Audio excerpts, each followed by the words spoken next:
भरत गोगावलेंच्या मुलाचं महाड पोलिसांसमोर आत्मसमर्पण. विकास गोगावलेंच्या अटकपूर्व जामिनावर आज सुनावणी.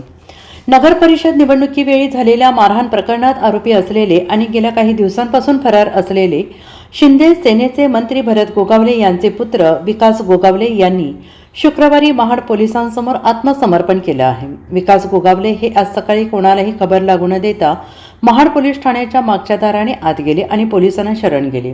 आता महाड पोलिसांकडून विकास गोगावले यांना न्यायालयात हजर केलं जाईल. न्यायालयाने विकास गोगावले यांना पोलिसांना शरण जाण्याचे आदेश दिले होते. त्यांच्या अटकपूर्व जामीन अर्जावर आज सुनावणी होणार आहे. या सुनावणीत न्यायालय विकास गोगावले यांचा अटकपूर्व जामीन मंजूर करणार का हे बघावं लागेल. 2 डिसेंबर 2025 पासून आजपर्यंत विकास गोगावले फरार होते. मंत्री भरत गोगावले यांचे सुपुत्र विकास गोगावले अखेर 1 महिन्याच्या कालावधीनंतर महाड पोलिसांना शरण आले आहेत आणि या पार्श्वभूमीवर महाड पोलीस ठाण्याबाहेर सध्या मोठा पोलीस बंदोबस्त तैनात करण्यात आलेला आहे. शिवसेनेचे विकास गोगावले महाड पोलीस ठाण्यामध्ये चौकशी सुरू आहे. सध्या पोलीस ठाण्याबाहेर मोठा पोलीस बंदोबस्त तैनात करण्यात आलेला असून विकास गोगावले यांना थोड्याच वेळात पोलीस कोर्टात हजर केलं जाईल.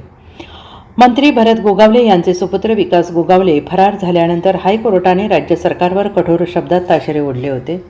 मंत्र्यांची मुलं सापडत कशी नाहीत अशा शब्दात न्यायालयाने तीव्र नाराजी व्यक्त केली. विकास गोगावले यांना आज सकाळी 11 वाजेपर्यंत शरण येण्याचे आदेश दिले आहेत. मात्र त्यापूर्वी विकास गोगावले महाड पोलिसांना शरण गेले. Bureau report SPN Marathi, Mahad.